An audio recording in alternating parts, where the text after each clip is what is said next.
नमस्कार दोस्तों, कैसे हो आप सब। आशा करती हूँ आप लोग ठीक होंगे। तो आज सुनाएंगे आप सभी को प्यारा सा चुटकुला कहारवा नाच गीत सुनाएंगे और सुनिएगा और बताइएगा कैसा लगा। बहुत ही प्यारा है कहारवा नाच गीत। ये पति पत्नी नोक झोंक गीत है और सुनिएगा आखिरी तक सुनना। बहुत मेहरारू को मारते हैं मत मारना। जो पति अपनी औरत को मार दे उन पे लिखा गया है ये गीत। नहीं, जैसे मोटी हो तो उसे मार सकते हो मगर पतली को मत मारना। अब जानते हो कमर पतली होती है, हाथ भी पतले होते हैं और ताकत भी नहीं उतनी ज्यादा, लेकिन पतले लोगों को ताकत बहुत ज्यादा होती है। लेकिन तो लगता है बहुत ना। हाँ, तो पत्नियों को वैसे भी नहीं मारना चाहिए, लेकिन कोई कोई पति है मार देते हैं। मारना नहीं चाहिए और समझाना चाहिए। वैसे भी पत्नियों को खुद दिमाग होता है, ये आप लोग नहीं सोचे होंगे। और जितना घर गृहस्थी में पत्नी ज़्यादा आगे हैं, उतना भले कोई कोई पुरुष होंगे और सभी को नहीं कह सकते, और उतना कोई नहीं होता है। तो चलिए, पत्नी पे लिखा गया है ये गीत, आखिरी तक सुनना। आशा मिश्रा यूपी 72 पे जरूर जाना और ढोलक का जवाब मुझे जरूर देना। ये दीदी ढोलक बजाती हैं और ढोलक का जवाब देना, और ढोल बजा के आप सभी को गीत सुनाएंगे। हमई मारौ ना राजा मैं बड़ी पतली, हमई मारौ ना राजा मैं बड़ी पतली, हमई मारौ ना राजा मैं बड़ी पतली, हमई मारौ ना राजा मैं बड़ी पतली। अरे बड़ी पतली राजा बड़ी पतली हो, बड़ी पतली राजा बड़ी पतली, हमई मारौ ना राजा मैं बड़ी पतली, हमई मारौ ना राजा मैं बड़ी पतली, हमई मारौ ना राजा मैं बड़ी पतली। अरे अब की के साल सैया चनवा बोआई दा, अब की के साल राजा चनवा बोआई दा, अब की के साल सैया चनवा बोआई दा। खाबै चना होई जावत गाड़ी, हमई मारौ ना राजा मैं बड़ी पतली, हमई मारौ ना राजा मैं बड़ी पतली, हमई मारौ ना राजा मैं बड़ी पतली, हमई मारौ ना राजा मैं बड़ी पतली। अरे अब की के साल सैया फरुहा गढ़ाई दा, अब की के साल राजा फरुहा लड़ाई दा, अब की के साल राजा फरुहा गढ़ाई दा। उछल के ठेलब तोहार बखरी, हमई मारौ ना राजा मैं बड़ी पतली, हमई मारौ ना राजा मैं बड़ी पतली, हमई मारौ ना राजा मैं बड़ी पतली, हमई मारौ ना राजा मैं बड़ी पतली। अरे अब की के साल सैया डंडा गढ़ाई दा, अब की के साल सैया डंडा गढ़ाई दा, डंडा गढ़ाई दा हो डंडा लगाई दा, अब की के साल सैया डंडा गढ़ाई दा, डंडा गढ़ाई दा हो डंडा गढ़ाई दा। उछल के फोरब तोहार खोपड़ी, हमई मारौ ना राजा मैं बड़ी पतली, हमई मारौ ना राजा मैं बड़ी पतली, हमई मारौ ना राजा मैं बड़ी पतली, हमई मारौ ना राजा मैं बड़ी पतली। अरे बड़ी पतली राजा बड़ी पतली, अरे बड़ी पतली राजा बड़ी पतली, हमई मारौ ना राजा मैं बड़ी पतली, हमई मारौ ना राजा मैं बड़ी पतली। पनवा के जैसी धाना पातर कुसुमा रंग सुंदर, कुसुमा रंग सुंदर हो, राजा झपटी बखरिया में आवै त धाना के निहाराई हो,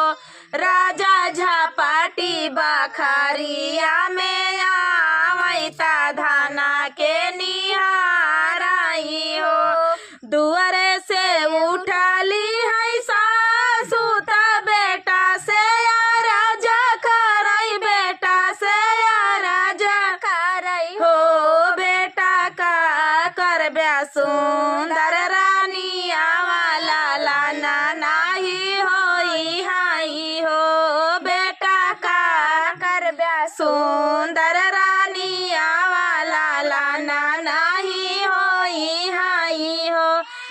भाई कौलाला नावा बियाहवा दूसर करबै बियाहवा दूसर करबै हो बेटा दूसरी के होई है लाला नामा महलिया उठाई सोहरा हो बेटा दूसरी के होई है लाला नामा महलिया उठाई सोहरा हो इतनी बचना सुनाई बेटा ता माया से राजा करई माया से राजा करई हो माया काहे करबू दूसरा बियाहवा ये नाही हमारी रानी आए हो ए नाही हमारी रानी आए नाही हमारी रानी आई हो माया काहे करबू दूसरा बियाहवा ये नाही हमारी रानी आए नाही हमारी रानी आई हो माया माया नाही करबै दूसरा बियाहवा ये नहीं कालै के रहबै ये नहीं कालै के रहबै इतनी बचना सुनै रानिया ता शिवा के मनावा शिवा के मनावै लगी हो शिवा सातौ जना महामा पायौ तया पान साजना बिना हो शिवजी सातौ जना हमका दिहला तया पान साजना बिना हो इतनी बचना सुनै पियावा ता सूरज मनावै लागे सूरज मनावै हो सूरज उदाई देता ये कैलाला नावा बाजनिया नमवा छूटताई हो सूरज उदाई न देता ये कैलाला नावा बाजनिया नमवा छूटताई हो इतनी बचना सुनै सूरज राजा से राजा करई राजा से राजा करई हो राजा जात्या नाया पाने महालिया तारानी का संहार तारानिया संहारा हो राजा चला जात्या पाने महालिया तारानी का संहार तारानी का संहारा हो राजा याजू के नावाए महीनावा लाला ना तोरे होई हाय लाला ना तोरे होई हाई हो राजा याजू के नावाए महीनावा लाला ना तोरे होई हाय हो रीला तोरे होई हाई हो राजा रानी संग खुश तू रहा बाजनिया नमवा छूटी हाय बाजनिया नमवा छूटी हाई हो त सबेरे पाव फाटै त होरीला जनम भाए होरीला जनम भाए हो बनी बाजै लागे आंगने बधाइया उठाना लागे सोहरा हो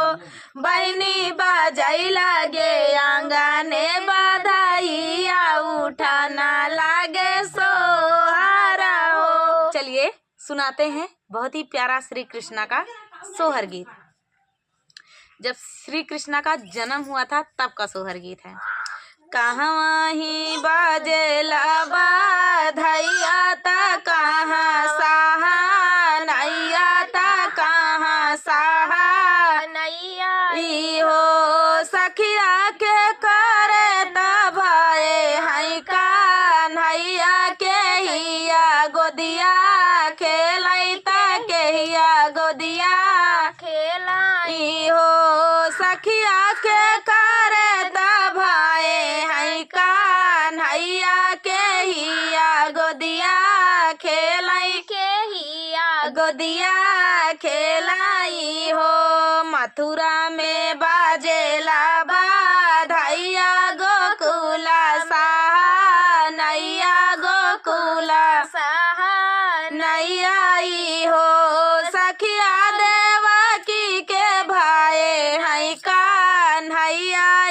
सोदा गोदिया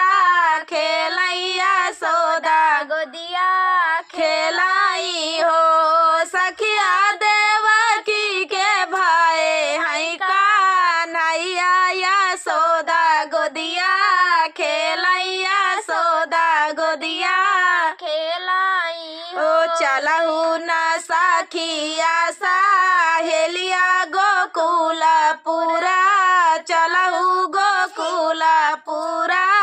चलहु न हो सखिया देखी अवती कृष्ण कान्हैया यशोदा गोदिया खेलैया सोदा गोदिया खेलाई हो सखिया देखी अवते कृष्ण कान्हैया यशोदा गोदिया खेलैया सोदा गोदिया खेलाई हो चलहु न सखिया सहेलिया मांगना कुछु मांगना कुछु मंगबाई हो सखिया देवकी के भाई हई कान्हैया यशोदा गोदिया खेलैया सोदा गोदिया खेलाई हो दूध भरा मांगबाई दो होनी भरा पुतावा गोदिया भरा पुतावा गोदिया भरा हो सखिया मांगबाई जाना माया ही बताती नाऊ हमा मंगबाई तीनाऊ हमा मंगबाई हो सखिया मांगबाई जाना माया ही बताती नाऊ हामा मंगबाई तीनाऊ हमा मंगबाई हो दूध भरा पायऊ दो होनी भरा पुतावा गोदिया भरा पुतावा गोदिया भरा हो सखिया पाए जाना माया ही बताती नाहू हमा पाए तीनाऊ हामा पाए हो सखिया पाए जाना माया ही बताती नाहू हमा पाए तीनाऊ हमा पाए हो सासू बोलैनी सदीन बोलिया हो नाना दीताना मारई हो नाना दीताना मारई हो मोरे रामा कवने हो करमवा से चूके हो ललाना नाही पाए हो ललाना नाही पाए हो मोरे रामा कवने हो करमवा से चूके हो ललाना नाही पाए हो ललाना नाही पाए हो पेड़वा पर बोला थई चिरैया हो मधुरा बोलिया बोलाई हो मधुरा बोलिया बोलाई हो मोरी रनिया नहीं करियो सास ससुर सेवना हो जेठानिया से झगड़ी हो जेठानिया से झगड़ी हो मोरी रनिया द्वारे से भिखारी लाऊ उठायू हो ललाना कैसे देख बिऊ हो ललाना कैसे पाईबी हो मोरी रनिया द्वारे से भिखारी लाऊ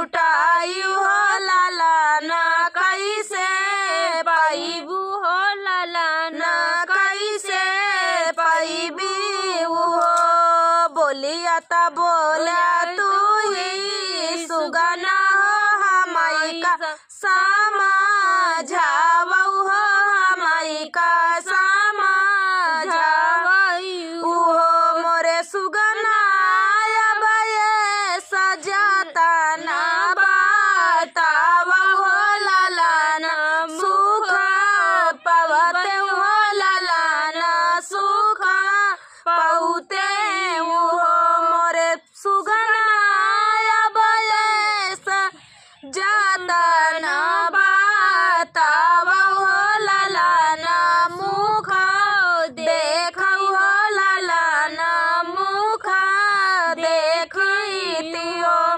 नित उठ प्रातः नहायु हो सूरज पैया लागियु हो सूरज पैया लागियु हो मोरी रनिया भूखे का भोजन करायु हो लालन सुख पाइबी हो लालन सुख पाइबी हो मोरी रनिया भूखे का भोजन करायु हो लालन सुख पाइबी हो लालन सुख पाइबू हो नित करू सासू जी का सेवा हो जेठानी हंसी बोली हो जेठानी हंसी बोली हो मोरी तिरिया माता हो पिता कई कार्य आदर हो लालन सुख पाइबी हो लालन सुख पाइबी हो। तो दोस्तों ये प्यारा सा सोहर गीत आप सभी को कैसा लगा कमेंट में बताना दोस्तों। रेखा विजय ब्लॉग पे और सास बहू ऑफिशियल पे बहुत सारे गीत पड़े हुए हैं, सोहर गीत और तरह तरह के देहाती गीत, ललनवा सुहाग गीत, उठान गीत, चुटकुल्ला उठान गीत, सभी गीत पड़े हुए हैं। आप लोग एक बार सर्च जरूर करें। अगर फेसबुक पे देख रहे हैं तो रेखा विजय ब्लॉग यूट्यूब चैनल पे है, आप लोग सर्च करें। सास बहू ऑफिशियल यूट्यूब पे है, आप लोग सर्च जरूर करें। तो अगर यूट्यूब चैनल देख रहे हो तो फेसबुक पे विजय कुमार नाम से फेसबुक चैनल है, उसको सर्च करें और फॉलो जरूर करें। तो चलिए दोस्तों तब तक के लिए नमस्कार।